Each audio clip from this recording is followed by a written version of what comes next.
already got new protections in place too, like no more lifetime limits on your care, no more discriminating against children with pre-existing conditions like asthma, or being able to stay on your parent's plan until you turn 26.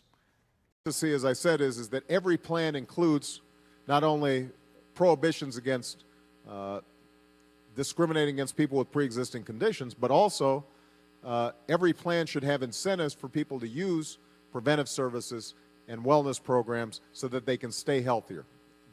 And the thinking is that if you do it that way, then each of you are going to be more discriminating consumers, and you are going to go out and get the best possible deal, and you won't be overusing the healthcare system.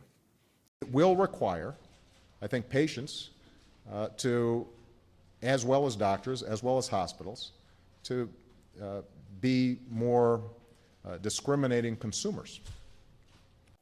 We're going to have to set up these reforms and these processes, and we're going to have to give insurance companies a chance to adjust. Because, for example, if we don't have everybody covered, we can't construct a system that prevents insurance companies from discriminating against pre-existing conditions.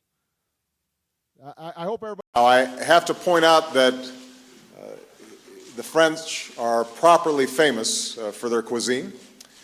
And so the fact that Nicolas went to Ben's Chili Bowl for lunch, I think shows his discriminating palate.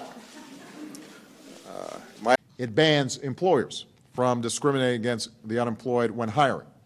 And it provides a new tax credit to employers hiring workers who've been out of the job for over 6 months.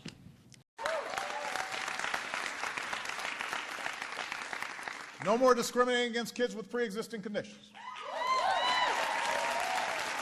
And discriminating against Muslim Americans is also an affront to the very values that already make our nation great. I've seen your interest in promoting social harmony, not by discriminating against anyone in the community, but by upholding the rights of all people, regardless of what they look like or what religion they belong to.